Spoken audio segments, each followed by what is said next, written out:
Primero de Timoteo, capítulo 2, ponemos atención en versículos 1 a 4. Dice el Señor Jesucristo que la puerta es estrecha y el camino angosto.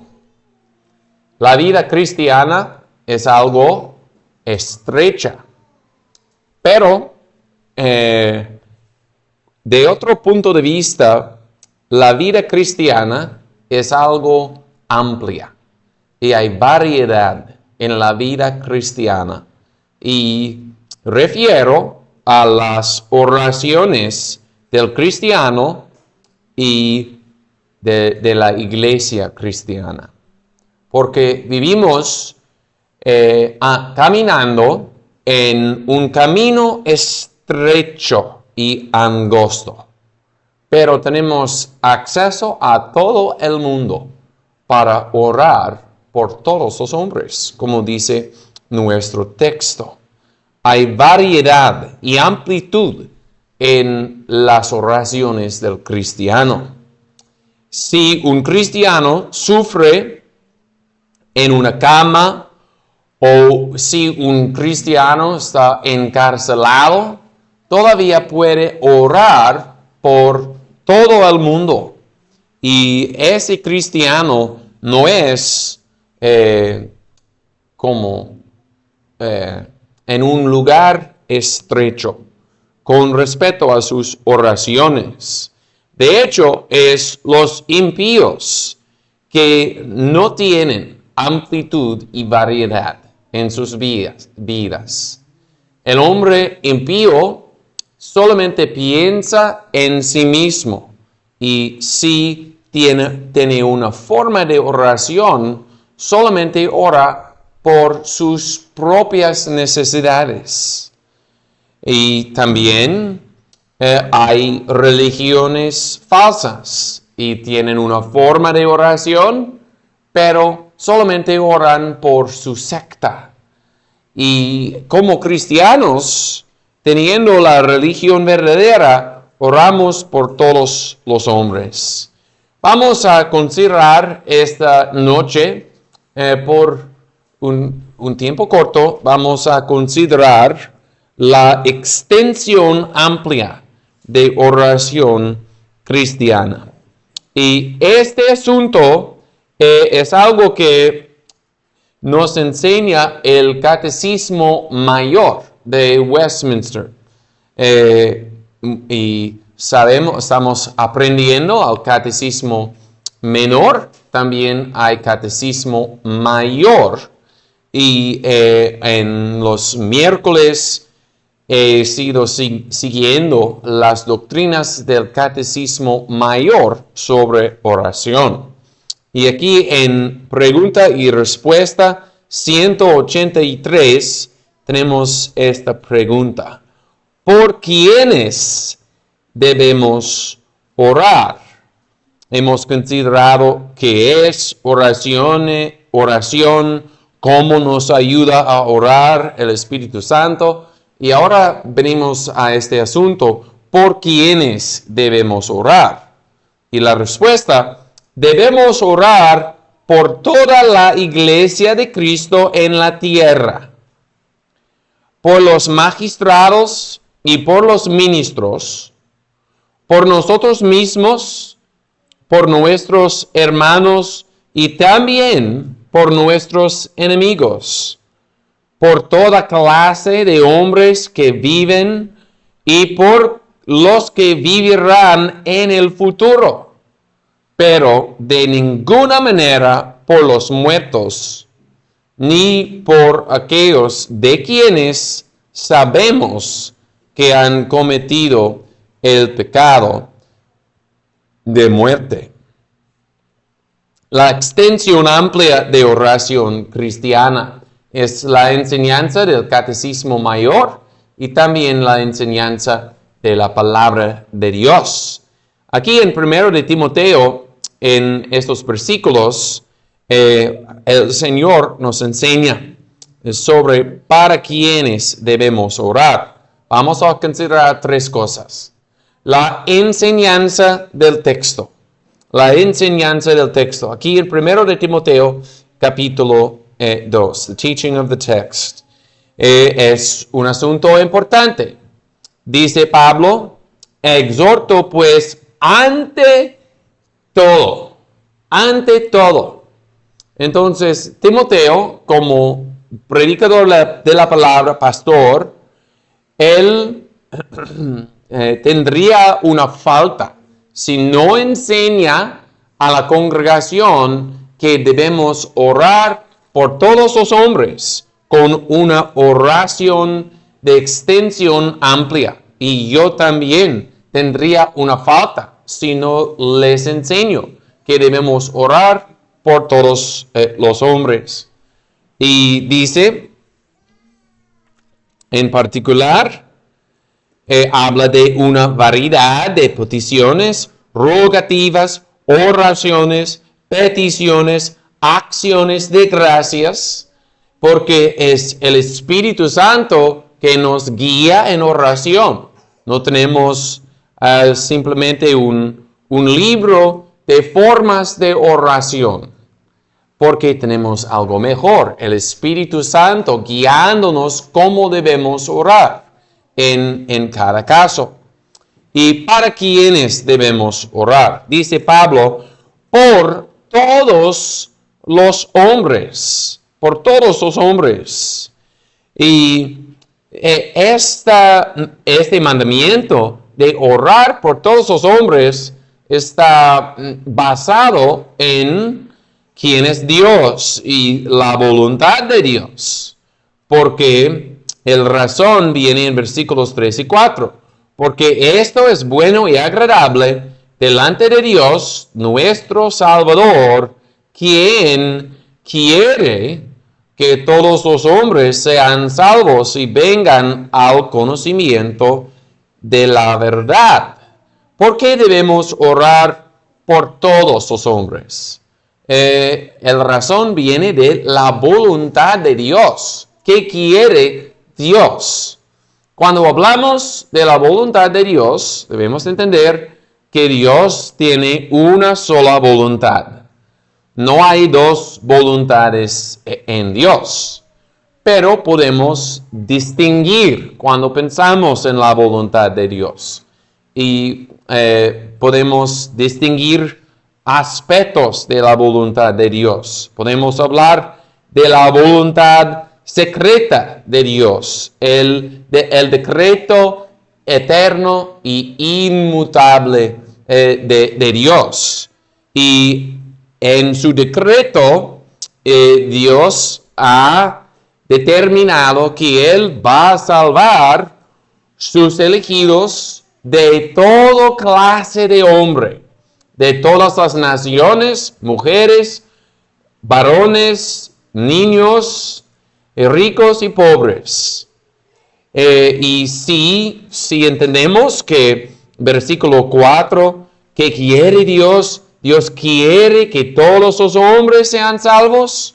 Si lo entendemos de la voluntad secreta, el decreto de Dios, y nos enseña que Dios ha determinado que va a salvar un número grande de hombres de todas clases. Y a la otra mano hay también la voluntad revelada de Dios, la voluntad revelada en la palabra. Y podemos hablar en ese sentido también de la voluntad de Dios. ¿Qué quiere Dios? Y es algo sencillo si pensamos en eso. Dios no quiere que mates tu vecino. No es la voluntad de Dios. Dios no quiere eso. A veces sí pasa que una persona mata a su vecino, pero podemos decir en el sentido del mandamiento de Dios. Dios no quiere que peques. Y también en ese sentido podemos hablar porque en el Evangelio el Señor dice a todos que oyen el Evangelio que sí podemos decir, Dios quiere que te arrepientes. Dios quiere que creas en Jesús. Es lo que es el mandamiento de Dios. Y te llama a esta buena cosa. Te llama a salvación en su palabra. Y con esto entendido, también vemos que el Señor en su evangelio no simplemente va llamando a los judíos o no simplemente llama a un clase de hombre, pero quien llama en el evangelio llama a todos a arrepentimiento y fe en Jesús, el Salvador.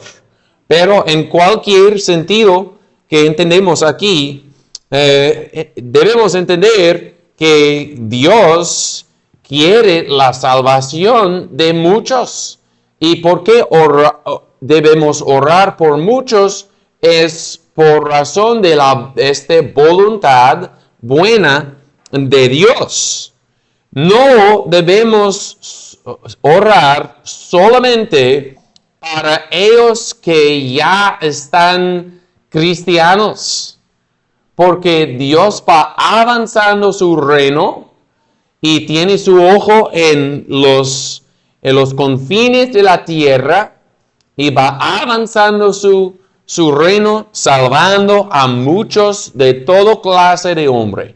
Y por eso debemos orar por todos. Si conocemos a Dios, no vamos a tener oraciones estrechas y pequeñas.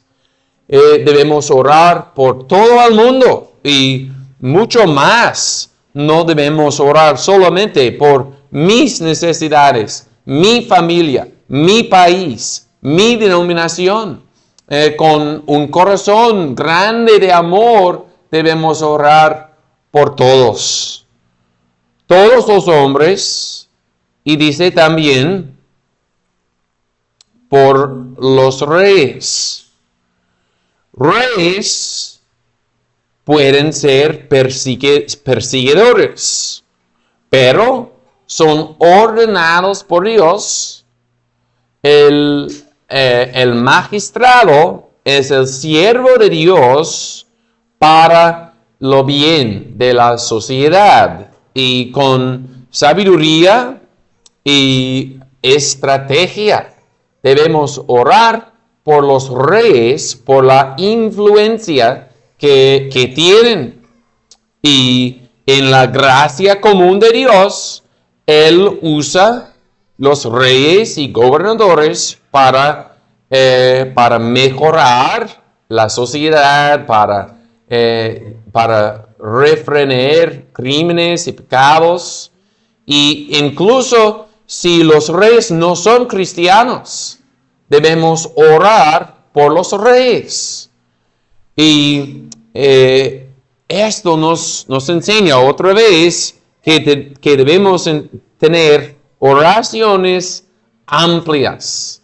Para tener oraciones amplias hay que tener un corazón amplio y hay que escudriñarse. Tienes este corazón amplio con mucho amor. Tienes un corazón amplio con mucha fe en nuestro Dios, que Él va a obrar mucho en toda la tierra. Bueno, esta es la enseñanza del texto. Vamos a ver, en el segundo lugar, las implicaciones del texto. The implications of the text. Aquí en este texto, Pablo menciona los casos más difíciles. Si debemos orar por todos los hombres, incluso los que no son cristianos, y por los reyes que tal vez no sean cristianos y sean perseguidores. Si debemos orar por ellos, debemos orar por muchos más también. Por ejemplo, debemos orar por nosotros mismos. Así dice el catecismo. Y aquí Pablo no menciona orando por nosotros mismos, pero es una implicación y es lo que enseña el resto de la Biblia. Oras por ti mismo. Nadie va a decir abiertamente, no es mi deber orar por mí mismo, pero sí es posible de omitir oración por ti mismo. Y si tienes una ignorancia de tus necesidades, puedes omitir de orar por ti mismo. Voy a orar por mi hermano, mi hermana inconversa. Voy a orar por ese vecino que tiene un problema con ira, pero no voy a orar por mí mismo porque yo no veo mis necesidades espirituales. Eso es una falta. Sí, hay que orar por nosotros mismos. Jesús oró por sí mismo. En Juan 17, y glorifica a tu Hijo. Glorifica a tu Hijo.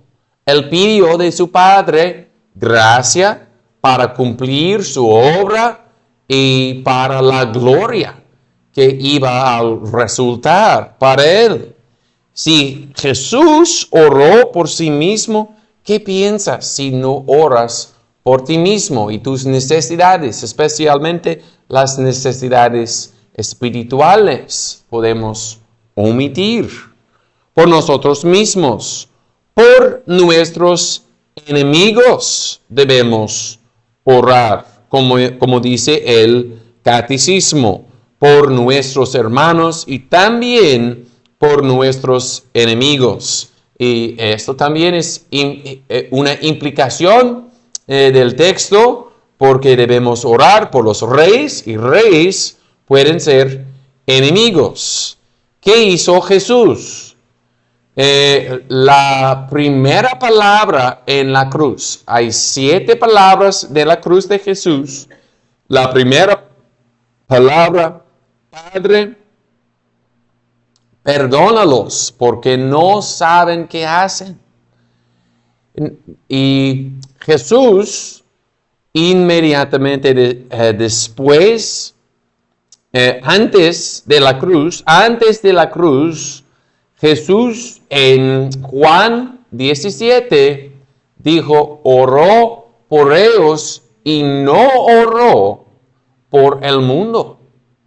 Jesús, siendo el Hijo eterno de Dios y omnisciente, Jesús sabe quiénes son suyos y no oró por el mundo en Juan 17.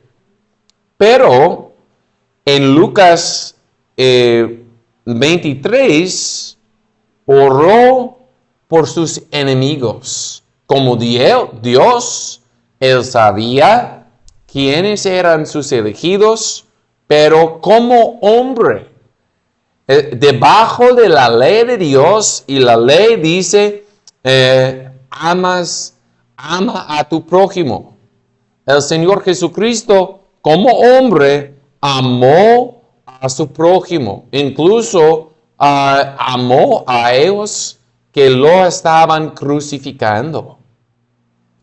Y hay que orar por nuestros enemigos. Hablo de enemigos personales. Y es el mandamiento del Señor Jesús. No solamente ames a tus amigos, pero también ama tu enemigo y ora por él. Dice en su sermón del monte y en su ejemplo también oró por sus enemigos. Hay que orar por los enemigos. puede ser algo que trae como un refresco al alma, porque es un medio de luchar en contra de amargura en el alma si oramos por nuestros enemigos. Hay que orar por toda la iglesia de Cristo. Toda la iglesia de Cristo, dice el catecismo, toda la iglesia de Cristo en la tierra. No solamente por nuestra congregación, no solamente por nuestro presbiterio o denominación, pero por toda la iglesia. Y si debemos orar por todos los hombres y por reyes que no conocen Cristo, mucho más debemos orar por nuestros hermanos en Cristo, con quienes somos unidos debajo de nuestra cabeza Cristo. Noté algo esta mañana, porque leí Éxodo 28, que habla del pectoral. Era un parte de la ropa del sumo sacerdote, Aarón y sus hijos.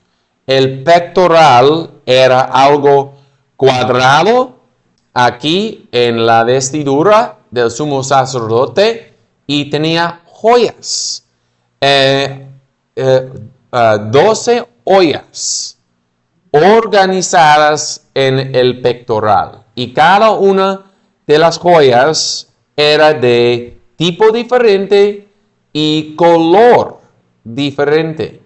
Y cada uno tenía un nombre de un tribu de Israel. Y pensaba que ese pectoral era casi como un arco iris por sus colores diferentes. Y yo sé que el mundo usa el arco iris como su señal o su marca. Pero el arco iris no pertenece al mundo, pertenece al cristiano. El mundo está diciendo, tenemos variedad, tenemos algo interesante, pero el mundo está muerto en pecado y no tiene variedad. El que tiene variedad es el cristiano. Puedes orar con variedad por diferentes personas y países donde existe la iglesia de Cristo. Hay hermanos diferentes con necesidades diferentes en la iglesia. Y cuando oras por cada uno de tus hermanos conforme a la imagen de Cristo, porque Aarón con su pectoral, los nombres de los tribus, era una figura de Cristo, y el cristiano debajo de Cristo imita Cristo la cabeza. Cuando oras por cada uno de tus hermanos en la iglesia, tienes variedad y, permíteme decir, tienes colores diferentes en tu vida de oración. Por toda la iglesia de Cristo, por los ministros, Sí debemos orar por los magistrados en su oficina civil, también por los ministros en su oficina en la iglesia. Pablo muchas veces pidió oración del pueblo. Ora por mí para que pueda abrir mi boca para hablar el misterio del evangelio como debo hablar. Hay que orar por la unción del Espíritu Santo sobre los pastores, los ministros de la iglesia, porque el poder no pertenece al ministro. El ministro no puede salvar, no puede traer luz en el corazón, no puede cambiar la vida. no puede aumentar la gracia del creyente. Es solamente el Espíritu de Dios que puede hacer esas cosas. No confiamos en carne y sangre, no confiamos en el pastor, el ministro, confiamos en Cristo y hay que rogar por más del Espíritu Santo. Hay que orar también por generaciones futuros, como dice el catecismo. ¿Por quienes debemos orar? Por toda clase de hombres que viven y por los que vivirán en el futuro. Un ejemplo viene en Salmo 22, el Salmo de la cruz, los últimos versículos del Salmo. La posteridad los servirá, se contará acerca del Señor a la generación venidera. Vendrán y anunciarán su justicia al pueblo no nacido aún, que Él lo hizo, que Dios hizo salvación en la cruz de Jesús. Es una promesa en el día de David que una generación futura anunciará la salvación del Señor a una generación después de esa generación futura. David tenía una promesa extendiendo a muchas generaciones. Y debemos pensar hoy, ¿qué oraciones había anteriormente? Había generaciones que oraban por mí y por mi día. ¿Qué beneficios tengo para hoy mismo por las oraciones anteriores? Y debemos orar por muchas generaciones en el futuro. Y oí de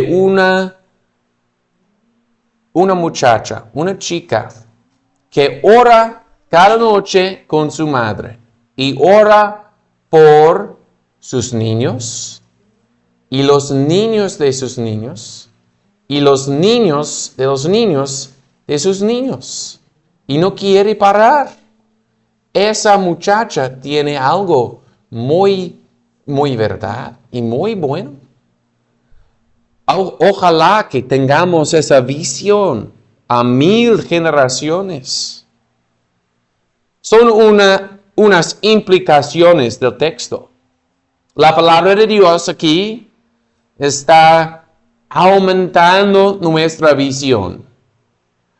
Hay que hacer oraciones amplias y por eso necesitamos corazones amplios, con mucha fe y mucho amor.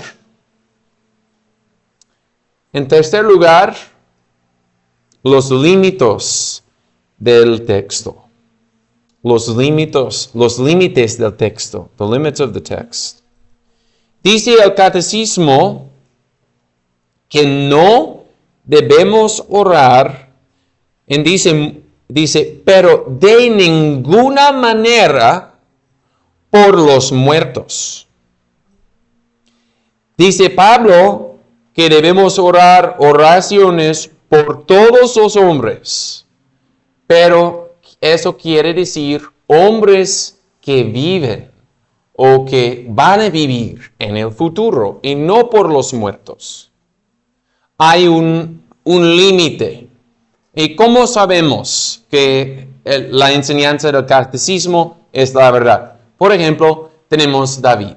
David fue castigado, tenía un hijo y se enfermó su hijo. Mientras vivía su hijo, oraba, ayunaba, pero cuando murió el hijo de David, él se levantó, comió, cambió su ropa y dijo, mientras vivía, oraba, pero hoy ha muerto. Y David no oraba por su hijo muerto.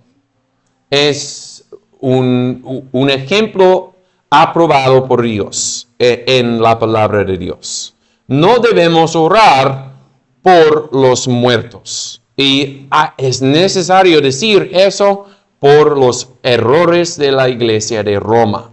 Pero piensa en esto, que hay beneficios en quitando este error. No hay posibilidad de orar por los muertos todavía. ¿Por qué? Porque hay una cima grande entre el infierno y el cielo. No hay segunda oportunidad después de la muerte. Después de la muerte, inmediatamente, un alma entra en un sufrimiento eterno que no puede cambiar, o entra en la bendición eterna que no puede cambiar. No hay posibilidad de mejorar la condición que ellos que están en el infierno, ni hay posibilidad de mejorar la condición de ellos que están en los cielos. Su condición es fijada. Y eso nos da una urgencia. No hay segunda oportunidades. No pienses, yo puedo vivir como el diablo. Yo puedo vivir una vida de pecado porque después que muero, mis parientes van a orar por mí para cortar mi tiempo en el purgatorio. Es un engaño de Satanás para llevar almas no al purgatorio, pero al infierno. Nos da una urgencia por nosotros mismos. Esta vida es la una sola oportunidad de alcanzar la santidad sin que nadie va a ver el Señor. Nos da una urgencia para otros también. Si regresas a casa y al lado de tu cama oras esta noche por un pariente, un amigo inconverso, hay posibilidad que el Señor va a oír tu oración y salvar a esa persona inconversa. Pero hay un momento en que no puedes orar todavía para esa persona. Después de la muerte, no hay posibilidad de hacer algo, ni en oración, ni con la palabra de Dios. Nos da una urgencia. Dice el catecismo que no debemos orar por los muertos. También dice, ni por aquellos de quienes sabemos que han cometido el pecado de muerte. Y refiere aquí a 1 de Juan y capítulo 5. 1 de Juan 5 y versículo 16. Si alguno viere a su hermano cometer pecado que no sea de muerte, pedirá a Dios y Él le dará vida. Esto es a los que no pecan de muerte. Hay pecado que es de muerte, por el cual yo no digo que se ruegue. Quiero decir, en primer lugar, sobre este texto, que este texto no pone ningún límite en arrepentimiento o en fe. Este texto no dice a ninguna persona no debes arrepentir. No, este texto no dice a ninguna persona no debes creer en el nombre de Jesús. Este texto no dice a ninguna persona no debes pedir el perdón de tus pecados. Si tienes una carga en tu corazón, si tienes temor, he cometido el pecado de muerte. Bueno, mi consejo es, vete a Cristo y confesa tus pecados y pide perdón.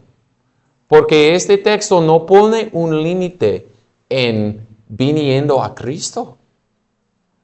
Y de hecho, si tienes esta carga, este sentimiento, este temor piedoso, no quiero ofender al Señor, siento que mi corazón es demasiado duro y quiero comunión con Dios, quiero el perdón de mis pecados y quiero el don del Espíritu Santo. De hecho, si piensas así, no has cometido el pecado de muerte. Quiero comentar eso. Este texto no pone un límite de arrepentimiento. La persona que ha cometido el pecado de muerte no quiere arrepentirse. Tiene un corazón totalmente endurecido. Él ha desviado totalmente de las sendas del Señor. Como dice Hebreos 6, ha recibido, ha probado del Espíritu Santo, sabe la verdad del Evangelio, ha recibido, ha experimentado las operaciones comunes del Espíritu Santo y ha rechazado totalmente Cristo, su Evangelio, y odia y aborrece la verdad del Evangelio. Eso es el pecado de muerte. Y comúnmente creo que es apropiado tener no debemos ser rápido concluyendo esa persona ha comido el pecado de muerte. De hecho, incluso ellos que han sido excomunicados de la iglesia, oramos por ellos, por su salvación. El caso de una persona para que no oramos es la excepción. De hecho, este asunto nos anima mucho. En 1 de Juan 5:16, si alguno viere a su hermano cometer pecado que no sea de muerte, pedirá a Dios y Él le dará vida. Esto es, a los que no pecan de muerte. El patrón normal es que cuando vemos un hermano pecando y oramos a Dios, Dios va a oír nuestras oraciones. Pero hay una excepción, como dice la palabra de Dios. ¿Cómo debemos aprovechar esta doctrina? Con el temor de Dios. No el temor de un esclavo, pero el temor de un hijo. Debemos pensar, si hay personas que endurecen sus corazones contra la obra del Espíritu Santo y llegan a una condición en que la iglesia de Cristo no debe orar por ellos. Debemos decir, oh Señor, ojalá que no sea yo. Y dame tu Espíritu Santo y ayúdame a recibir tu palabra y recibir la verdad en fe y en amor. Límites, hay límites, pero los límites nos enseñan que el patrón, que es el patrón, es una vida de oración amplia para muchos. Que el Señor nos dé oraciones amplias y corazones amplios. Amén.